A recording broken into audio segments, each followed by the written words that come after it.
सामने आप देख रहे हैं प्रोग्राम दो टोक। मैं हूं किरण नाज। प्रोग्राम के आगाज में इसराइल की बात करूंगी। इसराइल की जारहियत दुनिया के अमन के लिए इस वक्त खतरा बनती जा रही है।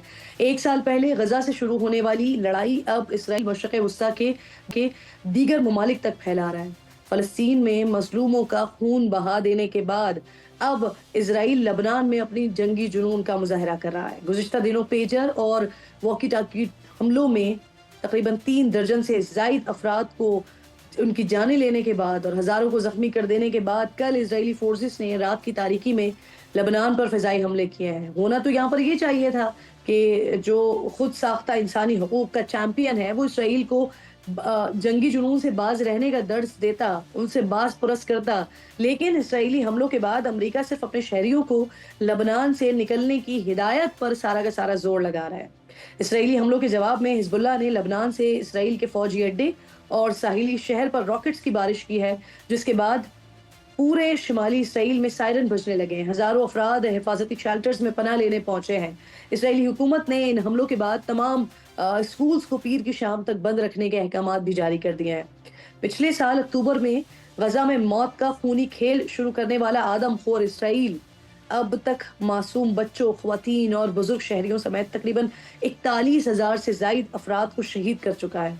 गजा में ताज़ा हमले में काबिज इसराइली फौज ने पनाह गुज़ीन स्कूल पर हमला करके 22 फलस्तीनियों को आज शहीद कर दिया है। इसराइली जंगी जुनून मशरिक़ वस्ता ही नहीं बल्कि पूरी दुनिया के लिए उनके अमन के लिए खतरा बन चुका है। अक़वाम मुत्तहिदा जो है वो बयानात से आगे बढ़कर ही नहीं दे रहा है। कोई एक हमला होता है फिर वहां से एक बयान आ जाता है। यूरोपीय हुक्मरान खामोश हैं, अवाम जुल्म के खिलाफ हैं, लेकिन इसका हल क्या है? मुस्लिम दुनिया तमाशाई क्यों बनी हुई है? इस पर बात करने के लिए प्रोग्राम के आगाज में आई मौजूद मेहमान है डॉक्टर जमील अहमद साहब, साबिक सफ़ीर है, एक्सपर्ट है, मिडल ईस्ट के, ज्वाइन कर रहे हैं। बहुत शुक्रिया। अस्सलाम वालेकुम जमील साहब। सर, सबसे पहले ये इंतहाई अफसोसनाक मामला जो हमारे सामने आ रहा है, गजा में जारी इसराइल हमास लड़ाई, इसको पूरा 1 साल होने वाला है, लेकिन हिजबुल्लाह और इसराइल के दरमियान जो तनाव है वो हमने हमेशा देखा, हमेशा रहता था, लेकिन अचानक इस वक्त इसराइल ने हमले क्यों शुरू कर दिए हैं? क्या कोई खास रीजन है इसके पीछे? देखिए, इजराइल ने कोशिश की जब 1 अप्रैल को उसने सीरिया जी, में ईरान के कौंसलेट पर जब उन्होंने हमला किया किया तो उस वक्त भी कोशिश की इजराइल ने कि किसी तरह अमेरिका को साथ मिला के ईरान पर हमला कर दे, ईरान पे जाके टूट पड़े, लेकिन उस वक्त कामयाबी उसको नहीं हुई। इसके बहुत सारे फैक्टर्स हैं जिसमें कि इजराइल की ये मंशा, इजराइल ने कोई पहली दफा तो किया नहीं है। लबनान पर तो उन्होंने 1982 में भी हमला किया था और वो 2 महीने तक जंग जारी रही थी। उसके बाद 2006 में भी किया, 34 दिन जंग जारी रही। तो बड़ा नुकसान हुआ इन दोनों जंगों में। लेकिन इसी तरीके से पैलेस्टाइन के अगेंस्ट जो ऑपरेशन होते रहे और जो काम होता रहा, इसकी एक दास्तान है। लेकिन अभी वो क्या चाहता है, अभी क्योंकि जो पॉलिटिकल मंजरनामा काफी चेंज हो चुका है, इस दफा ये जो आग भड़केगी, इस आग को रोकना बहुत मुश्किल हो जाएगा।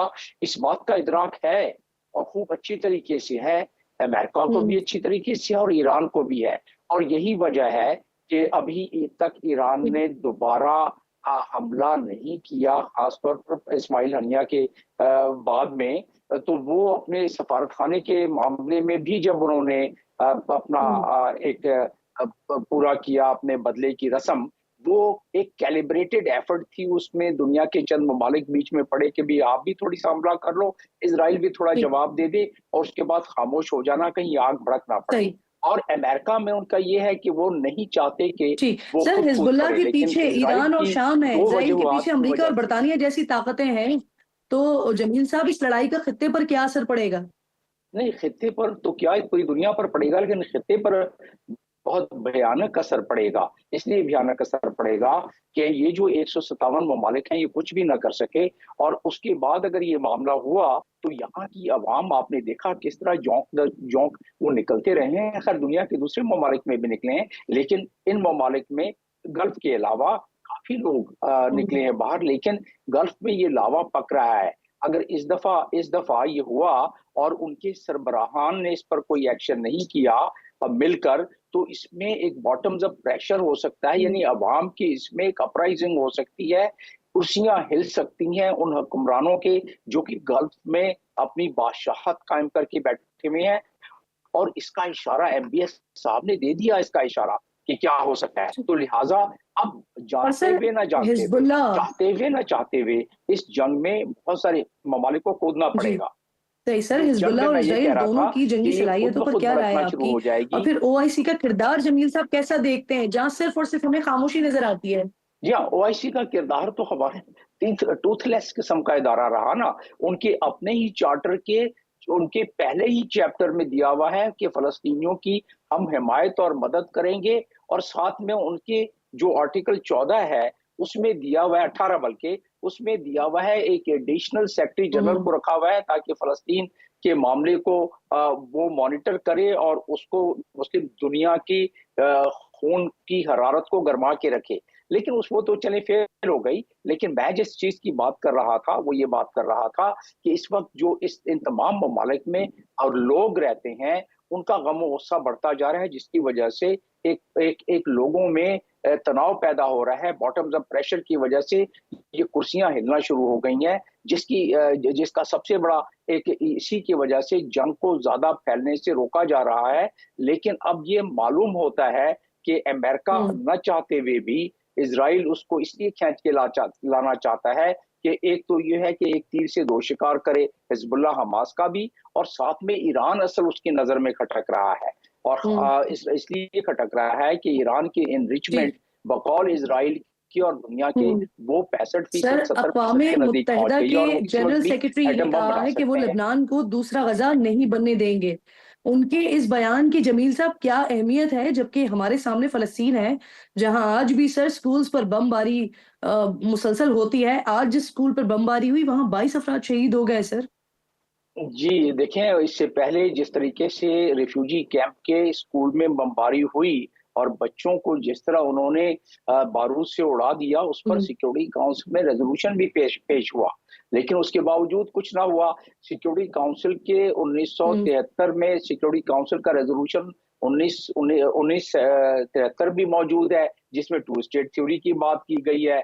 इसी तरीके से अगर आप देखें तो कम से कम 6 के करीब सिक्योरिटी काउंसिल के रेजोल्यूशन मौजूद हैं, जिससे कि सिक्योरिटी काउंसिल का एक रेजोल्यूशन 242 है, जिसके तहत उन्होंने वो तमाम इलाके जो ऑक्युपाई किए हैं उसको खाली करना है। लेकिन वो नहीं करते, धर्मी है। तो सेक्रेटरी जनरल बेचारे के बयान ही इतनी हद तक काफी है ना, उससे आगे तो सेक्रेटरी जनरल के हाथ में अपने कोई ऐसी चीज नहीं है। सिक्योरिटी काउंसिल के हाथ में सब कुछ है, तो सिक्योरिटी काउंसिल वीटो कर देता जी। है। कोई तकरीबन 18 मरतबा तो सिर्फ फलस्तीन के मेंबरशिप को हम्म। वीटो किया है अमेरिका ने। तो इस चीज से अंदाजा ये होता है कि लोग कहते हैं कि West is Israel and Israel is West. इसका मतलब ये हुआ कि वो उनको हम्म। हमायत वेस्ट की भी है। और खासतौर पर अमेरिका की सारी बैरी बेड़े इस वक्त जो मौजूद हैं इसमें, गल्फ, ये मिडिल ईस्ट के जी। मेडिटेरेनियन सी में और ये इस हम्म। तरफ, तो वो उसकी वजह यही है कि वो चाहते हैं कि इजराइल को सारे ममालिक मिलकर दबोच ना लें। उसकी वजह से उन्होंने किया हुआ है कि अगर ऐसा हो या ईरान अगर उस पर हमला करे तो फिर अमेरिका बीच में कूद पड़ेगा। तो इस तमाम तैयारियां, हम्म। और इसकी वजह यह है कि चाहे वहां इलेक्शन हो अमेरिका में या कोई और वजह हो, अमेरिका के तमाम इदारे और सरबराहान वो एक ताने बाने से बुने हुए हैं। और इस पर एक हम्म। किताब है इजरायली लॉबी। उस इजरायली लॉबी को हम्म। लिखा है जॉन जी। शेमीर ने। तो उसने सारा बयान कर दिया है कि किस तरह जकड़ा हुआ है तमाम सही। निजाम को। उसकी वजह से इजराइल को ये हिमायत मिलती रहेगी। आपने दोनों हम्म। कैंडिडेट्स को देख लिया, जमील साहब, मैं प्रेसिडेंशियल इजराइल से कैंडिडेट जुड़ा एक कमला और हारिस मामला वो भी और आपसे डोनाल्ड डिस्कस ट्रंप करना को। चाह रही हूँ सर, आपकी मौजूदगी का फायदा उठाते हुए। जी जमील साहब, आज इजरायली अखबार जेरूशलम प्लीज पोस्ट के एक आर्टिकल में बानी फरमाइए। पीटीआई को इसराइल का हिमायती करार दिया गया है। और कुछ दिनों पहले भी एक और इसराइली अखबार के एक आर्टिकल में इमरान खान को इसराइल के पाकिस्तान से ताल्लुकात कायम करने के लिए मौजू तरीन पर्सनैलिटी करार दिया गया था। आप मशरिक़ वुस्ता और पाकिस्तानी सियासत को भी बहुत अच्छे से समझते हैं सर, क्या राय है आपकी इस सारे मामले पर? ये इस मामले में देखें, ये मुख्तलिफ इसमें राय होती है और इसमें मुख्तलिफ कयास आराइयाँ भी हैं। ये दोनों दुरुस्त हैं जो अखबार में शाया हुए हैं। एक तो एक हम्म। ब्लॉगर हैं जो इनकी आज़रबाईजान की रहने वाली हैं और इस वक्त यूरोप में रह रही हैं। एक तो उन्होंने ब्लॉग लिखा था जी जिसको इजरायली अखबार ने जी पिक कर लिया, और दूसरा भी जो इजरायली अखबार ने जी अभी पिक किया है।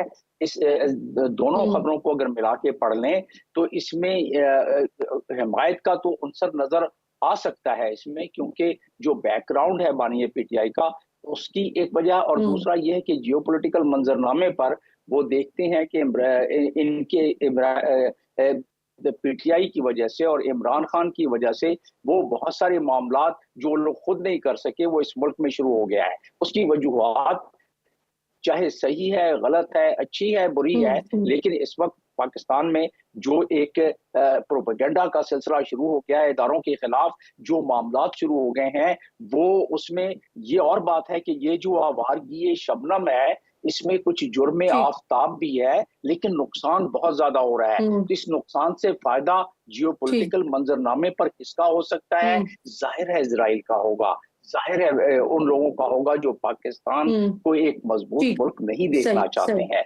तो इसको अगर आप उससे मिला लें तो जियो पोलिटिकल बहुत मंजरनामा बहुत नजर शुक्रिया, आता है। बहुत बहुत जी शुक्रिया जमील साहब से।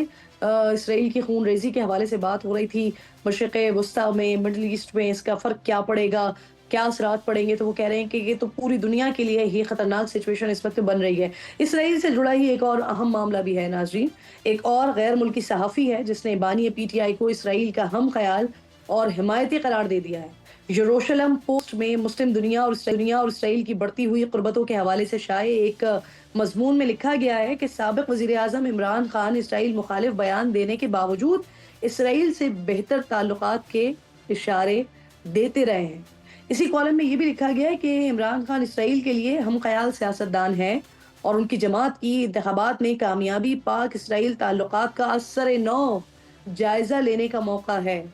यरूशलेम पोस्ट में शाये आर्टिकल में कहा गया है कि मिलिट्री एस्टैब्लिशमेंट ने तवील अरसा इसराइल के साथ ताल्लुकात को मामूल पर आने से रोका, इसलिए इसराइल से ताल्लुकात के लिए पाकिस्तान की मौजूदा सियासी क़यादत को बदलना होगा, क्योंकि इमरान खान इसराइल के हिमायती और एस्टैब्लिशमेंट और सियासी क़यादत के मुखालिफ हैं।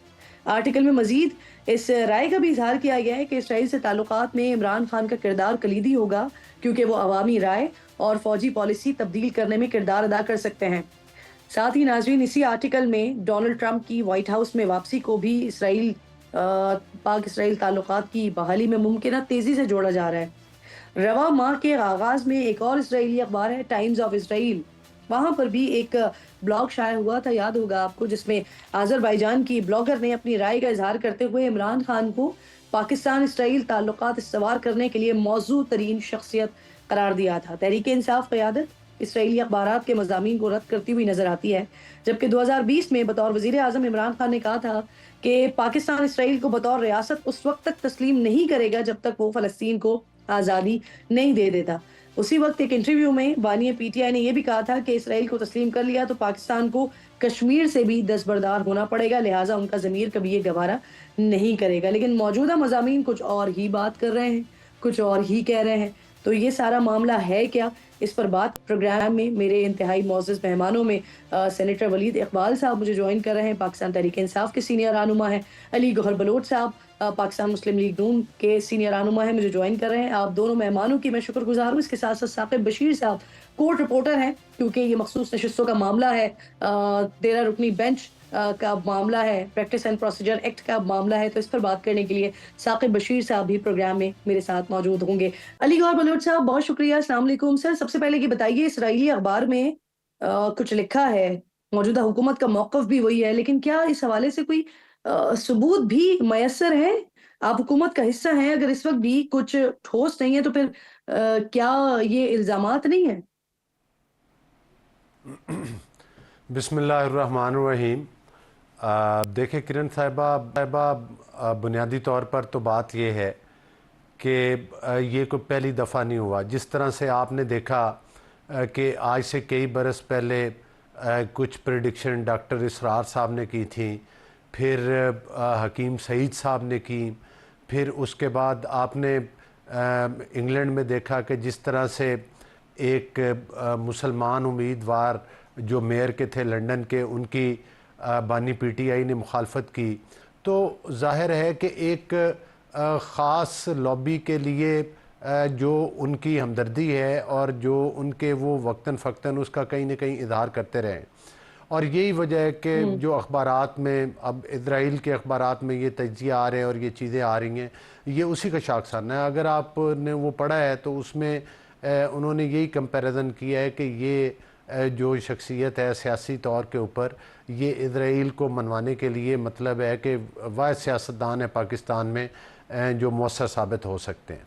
तो मैं समझता हूँ कि ये तो खान उनका अपना ट्रैक रिकॉर्ड इस तरह का है कि जिसके तहत ये सारी चीज़ें जो हैं मतलब है कि सर वो सामने अमेरिका आ रही है। में और कोई ये कोई करारदाद अचंभे वाली हो, बात भी आलमी नहीं है, कोई जरीदों नई में बात बानी के नहीं। इंटरव्यूज आए हो, हुकूमत ने हमें बताया कि ये सब लॉबिंग करके किया जा रहा है, तो क्या यहाँ भी फिर ऐसा ही है? क्या इसके पीछे भी खुद पीटीआई हो सकती है? बिल्कुल, जिस तरह से जो मदद है वो तो इजराइल के ज़रिए भी मांगी गई, जिस तरह से मतलब है कि मुख्तलिफ़ लॉबीज़ को हायर किया गया और जिस तरह से वो मतलब उनकी फ़ंडिंग होती है, फिर जिस तरह से एक राय हमवार करने की कोशिश की जाती है। लेकिन माज़रत के साथ हमारे ये दाखिली मामलात हैं, और अगर वो बानी पीटीआई ये समझते हैं कि इन चीज़ों के ज़रिए वो पाकिस्तान के ऊपर, पाकिस्तान की रियासत के ऊपर कोई प्रेशर बिल्ड कर सकते हैं या कोई इस ज़रिए से कि वो कोई एनआरओ ले सकते हैं, तो मैं समझता हूँ कि ये उनके लिए कोई इतना सूदमंद नहीं होगा, बल्कि वो डे बाय डे एक्सपोज होते जा रहे हैं इन मामलात के अंदर। और ख़ास तौर पर एक आदमी जो अपने आप को पाकिस्तान में एक पार्टी का लीडर क्लेम करता है, उसके लिए तो ख़ास तौर पर ये बड़े सेंसिटिव इशू हैं। और पाकिस्तान के अवाम के और पूरी मुस्लिम उम्मा के बड़ी जज्बाती वाबस्तियाँ हैं फ़लस्तीन के साथ। और ख़ास तौर पर हमारी रियासत की पॉलिसी डे वन से बड़ी क्लियर है इजराइल के बारे में। तो जाहिर है कि ये बड़ी अफसोसनाक चीज़ें हैं। इनके ऊपर इंक्वायरी करना या वो करना तो एक अलग बात है, लेकिन उससे हट के अखलाकी तौर पर भी बड़ी अफसोसनाक चीज़ें हैं। और आपको याद होगा कि इनकी एक खातून एमएलए के असेंबली के फ्लोर के ऊपर भी तकरीर की थी। सर हम्माद अजहर साहब ने कल दावा किया है कि नून लीग से हुकूमत लेकर पीपल्स पार्टी को दी जा रही है। फैसल वावडा हो, मौलाना फजल रहमान हो या इन जैसे कई और रहनुमा हो, इन सबको भी हुकूमत मुद्दत पूरी करती हुई दिखाई नहीं दे रही है। सर आपको क्या दिख रहा है? देखिए, बात ये है कि ये तो असम्बली के फ्लोर के ऊपर इस वक्त तो जाहिर है कि जो मरकज़ में इत्तेहादी हुकूमत है, पंजाब की हद तक तो जाहिर है कि नून लीग की सिंपल मेजॉरिटी है और वहाँ पर तो हम किसी इत्तेहाद के बगैर भी हैं। मरकज़ में इत्तेहादी हुकूमत है, लेकिन इस तरह की प्रेडिक्शन अक्सर लोग करते रहते हैं, लेकिन मैं नहीं समझता कि कोई ऐसी सूरत हाल है। अलीगौर बलूच साहब, सर ये फरमाइए, पीपल्स पार्टी आपकी इत्तेहादी है, लेकिन ये गवर्नर पंजाब आपसे खफा क्यों है? वो कहते हैं वजीर आजम को क्या पड़ी है कि जजेस की सिलेक्शन खुद करें। तारीख गवाह है कि जब ऐसा हुआ है तो इससे सियासतदानों को जूते ही पड़े। पहली बात तो ये है कि तरमीम भी जो जहाँ तक मेरे नॉलेज में है, कोई ऐसी तरमीम नहीं है कि जिसमें चीफ़ जस्टिस का फ़ैसला अकेले वज़ीर आज़म ने करना है। और जितनी भी पॉलिटिकल पार्टीज़ इत्तेहाद में शामिल हैं, इंक्लूडिंग पीपल्स पार्टी, वो सारी की सारी पार्टीज़ ने मुकम्मल उन चीज़ों की स्टडी की है और उनको एतमाद हासिल है।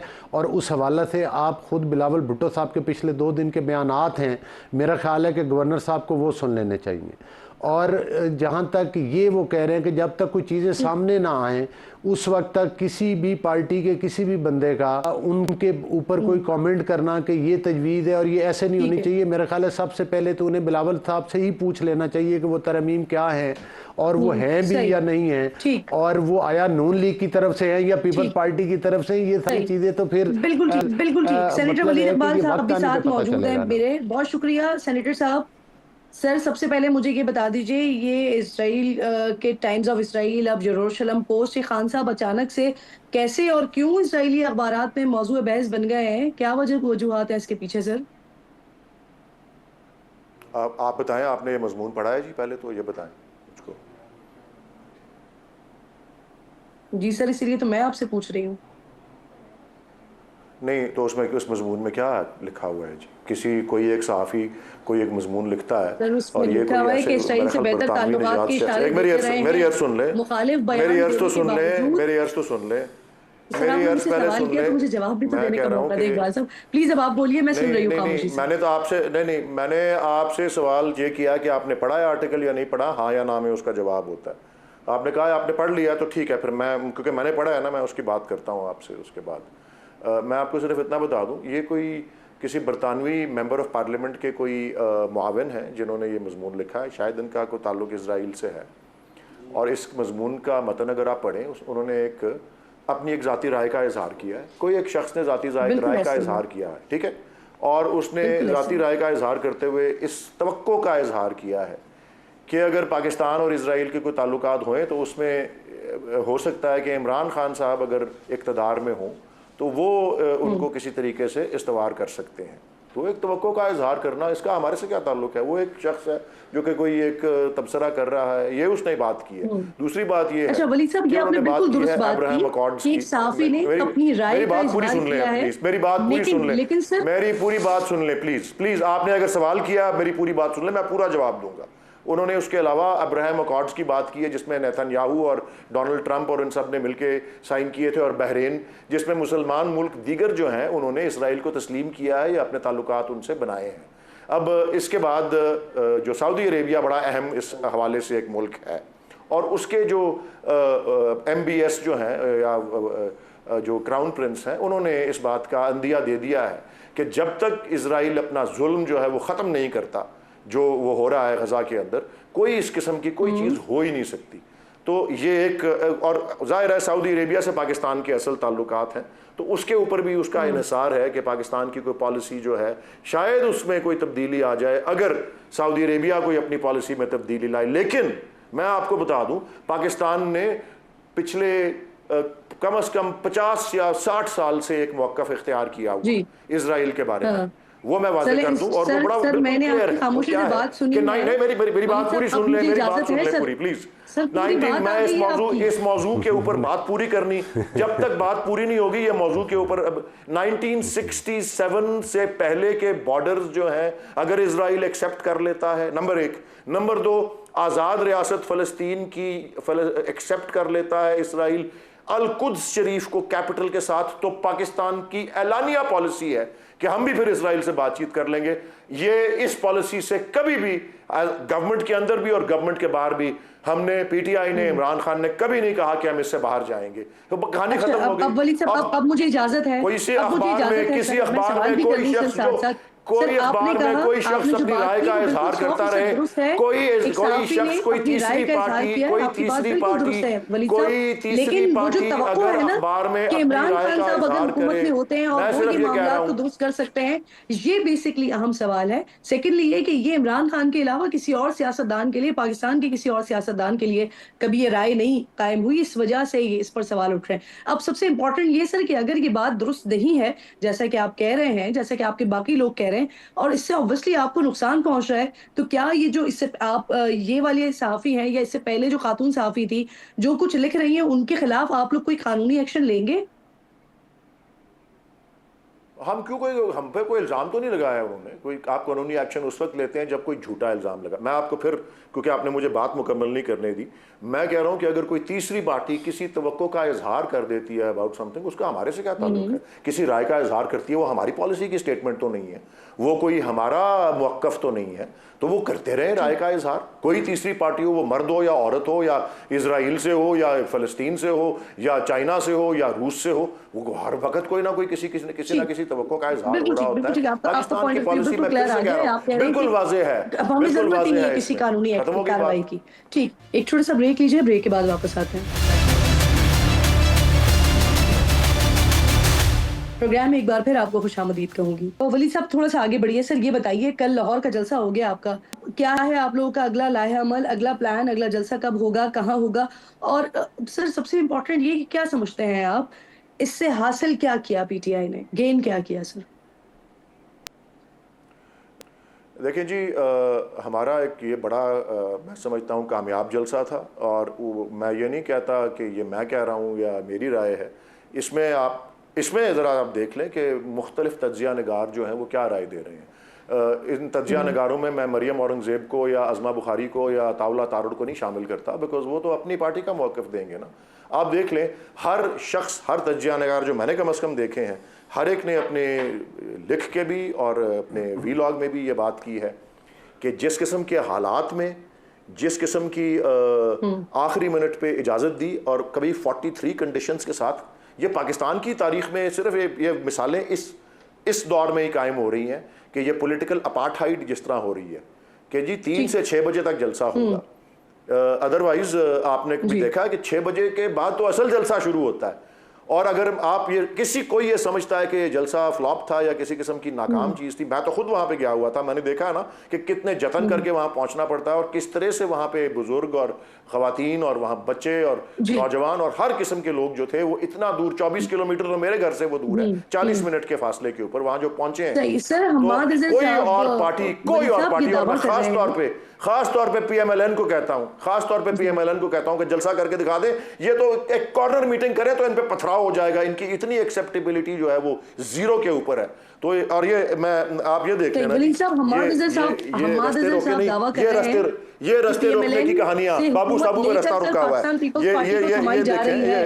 ये देखें, ये देखें फ्रंट पेज डॉन का, ये जलसे की बात हो रही है, फ्रंट पेज पे आ रहा है, ये बिजनेस रिकॉर्डर कह रहा है, PTI का पावर शो, और हर बंदा, हर अखबार ये कह रहा है। ये इंटरनेट के ऊपर तो लोग उतार देते हैं ना, या जबरदस्ती उतरवा देते हैं। छपा हुआ अखबार जो है वो झूठ नहीं बोलता, उसको वापस भी नहीं लिया जा सकता। मैं इसलिए कह रहा हूं कि रुकावटों के बावजूद, छापों के बावजूद, गिरफ्तारियों के बावजूद इतने दूर इस जलसे को लाहौर से कराने के उस गोबर और कूड़े के अंदर से गुजर के मैं गया हूं, इतना कामयाब, सबसे बड़ा जलसा था। लेकिन मुझे ये बता दीजिए उससे हासिल क्या कर लिया आपने?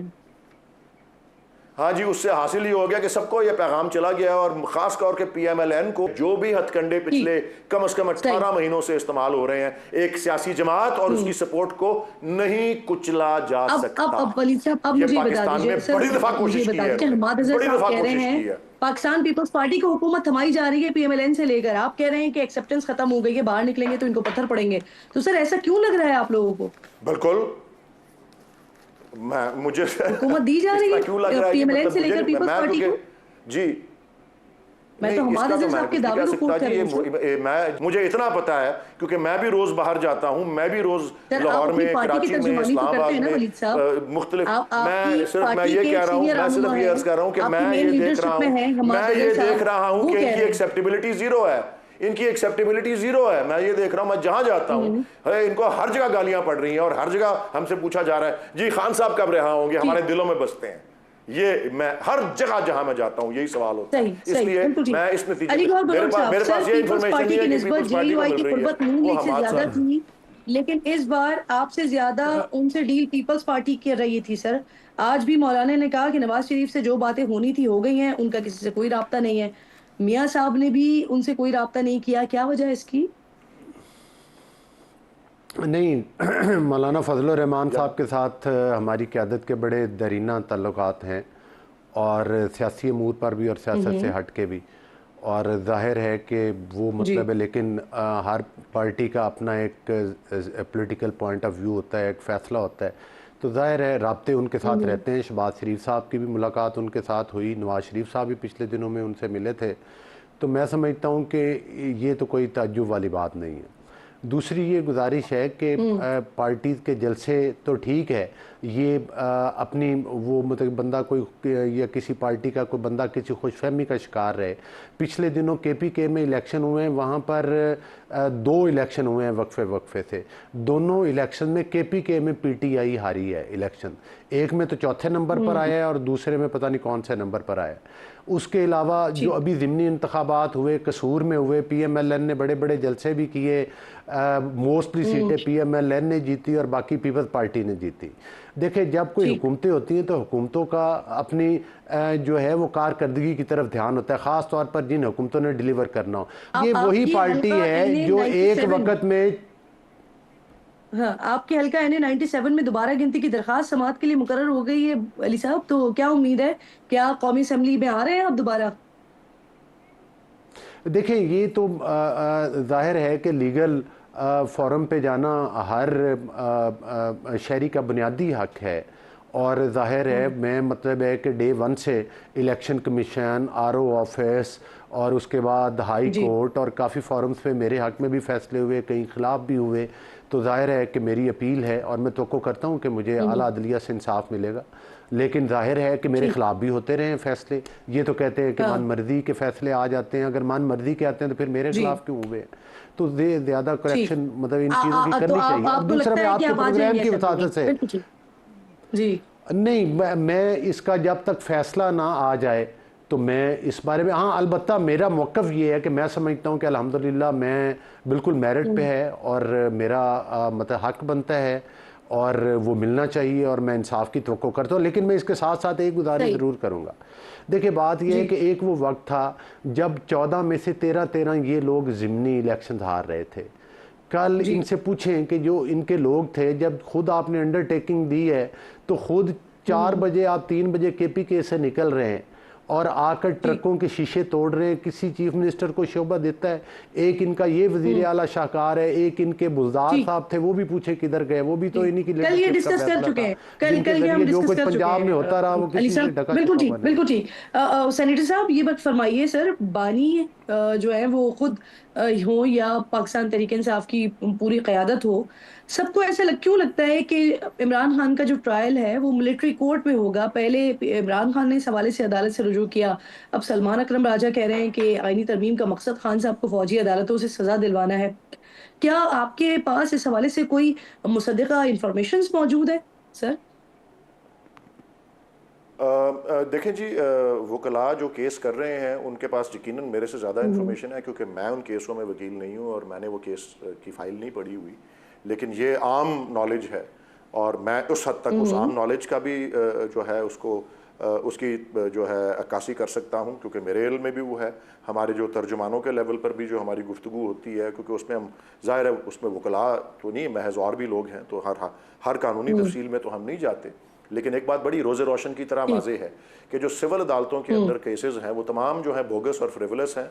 और ये तो जी, अब यहाँ तक की बात नहीं है, तो अक़वाम मुत्तहिदा, अब ये कोई और दूसरा मुल्क नहीं है, ये अक़वाम मुत्तहिदा है, जिसका पाकिस्तान उन हुँ, 193 मुल्कों में से एक है जो उसका रुकन है। उनकी तक वर्किंग ग्रुप ने जनीवा में 9 महीने की तहकीक करने के बाद इस नतीजे पर पहुंची है कि खान साहब की जो गिरफ्तारी है, उनकी जो कैद है वो नाजायज़ है, हुँ, वो आर्बिट्ररी हुँ, है, डिटेंशन जिसे कहा जाता है, और ये एक बैनुल अक़वामी इसमें दुनिया भर में वो करते हैं अपनी असेसमेंट्स। हुँ, तो अगर ये ठीक, नज़र ठीक, आ रहा है कि सिविल अदालतों में बिल आखिर जाके ये कोई केस नहीं कामयाब होगा, हुँ, तो मिलिट्री कोर्ट्स के बारे ठीक। में तो वैसे ही सिविलियंस सर के मुझे ये ट्रायल पे बताइए, पूरी बिल्कुल ठीक, दुनिया वलीद ये साहब इस राय पर रखती है आपका कि वो मौक़िफ़ आ गया। फेयर सर नहीं मुझे होते, क्विकली ज़रा सिविलियंस के मुझे लिए ये वो फेयर नहीं बताइएगा वलीद होते साहब, जी। आईनी तरमीम के मामले पर जेयूआई अपना मुसव्वदा तैयार कर रही है, आप लोग पार्लियामेंट में एक साथ हैं, तो क्या सर तहरीक-ए-इंसाफ भी इन तमाम मामलात पर ऑन बोर्ड है? आपकी तजावीज़ भी शामिल करेंगे मौलाना साहब इस मुसव्वदे में? अब देखें, अभी तक तो इस मौजू पे कोई गुफ्तगू नहीं हुई। जिस मौजू पे गुफ्तगू हुई है और जिस हुँ, नतीजे के हुँ, ऊपर हमने मुश्तरका ऐलान भी एक तरह का किया है, वो तो ये है कि जो गवर्नमेंट रात के अंधेरे में और छुपन छुपाई के और लोगों को बिल्कुल तारीकी में रख के, हालांकि आईनी तरमीम करना इतना एक अहम और ज़रूरी हुँ, और इतना एक जिसे कहते हैं संजीदा मामला होता है, आप समझ लें, और वो और उसका ताल्लुक लोगों से होता है, उनकी नज़रों से पोशीदा रख के, उनके नुमाइंदों की नज़रों से अपने कैबिनेट के लोगों से पोशीदा रख के वो जो भी सही, करना चाह रहे थे, आज तक हमें वाज़ेह नहीं हो सका वो क्या था, लेकिन उसके ऊपर तो किसी किस्म की उनको हिमायत नहीं, ऑफ कोर्स ठीक, पीटीआई को तो नहीं थी, लेकिन मौलाना को भी हम समझते हैं काबिल तहसीन बात है कि वो भी खड़े हो गए उसके रास्ते में, हालांकि उनके ऊपर कितना कितना हुँ, दबाव सदर, हुँ, वजीर आजम सब उनको मिले आके। वो बड़ी काबिल तहसीन बात है। जी, इससे आगे ठीक, का अगर कोई मुसवदा तैयार सही। कर रहे हैं, अभी तक वो हमसे उन्होंने डिस्कस नहीं किया। ठीक, ठीक। बहुत-बहुत शुक्रिया आपका। प्रोग्राम में मेरे इंतहाई मोअज़्ज़ज़ मेहमान डॉक्टर वलीद इकबाल साहब साथ मौजूद थे। इसके साथ-साथ अली गौहर बलोच साहब साथ मौजूद थे और दोनों मेहमान अहम गुफ्तगू कर रहे थे। प्रोग्राम में मुझे साकिब बशीर सीनियर सहाफ़ी हैं, कोर्ट रिपोर्टर हैं, जॉइन कर रहे हैं। बहुत शुक्रिया आपका। अस्सलाम वालेकुम। सबसे पहले साकिब साहब ये फ़रमाइए, मख़सूस नशिस्तों पर 8 जजेस की वज़ाहत बड़ा मसला बन चुकी है। पहले डिप्टी रजिस्ट्रार का नोट और अब चीफ़ जस्टिस के 9 सवाल सामने आए हैं। ऐसे किसी भी मामले में सुनवाई का तरीक़ाकार क्या होता है? फ़रीक कैसे और कहाँ रुजू करता है और फिर इसको टेक अप कैसे किया जाता है? अभी तो जो चीफ जस्टिस काजी फाइज ईसा हैं उन्होंने रजिस्ट्रार से जवाब जो है वो मांगा है और रजिस्ट्रार अपने तौर पर इसका जवाब वन बाय वन जो क्वेश्चंस हैं उनका जवाब चीफ जस्टिस को देंगे।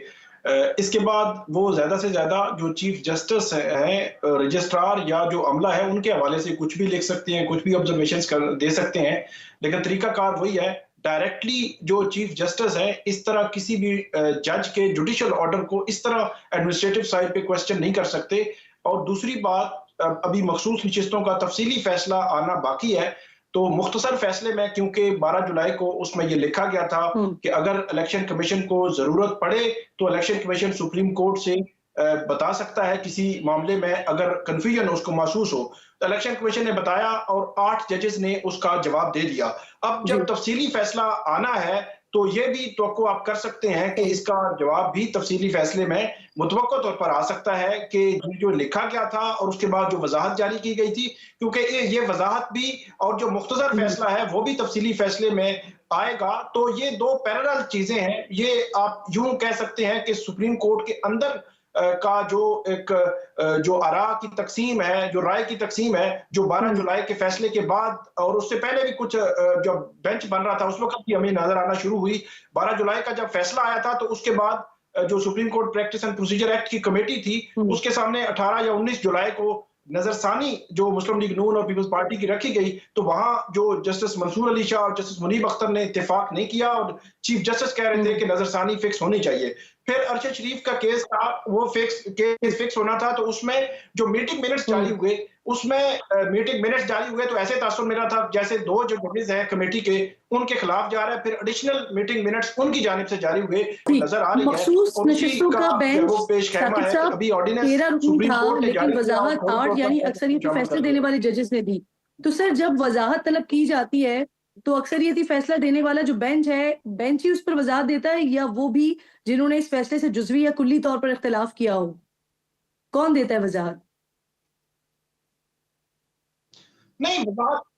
नहीं, असल में जो इम्प्लीमेंट होना है वो फैसला 8 जजेस का इम्प्लीमेंट होना है। बाकी 5 जजेस में 3 मुख्तलिफ ग्रुप्स हैं, चीफ जस्टिस काजी फाइज हसन, जस्टिस जमाल खान मंदोखेल, ये 2 हैं, फिर 2 और हैं, एक और है, उनकी आरा तो इख्तलाफी राय है ना, उसने इम्प्लीमेंट नहीं होना।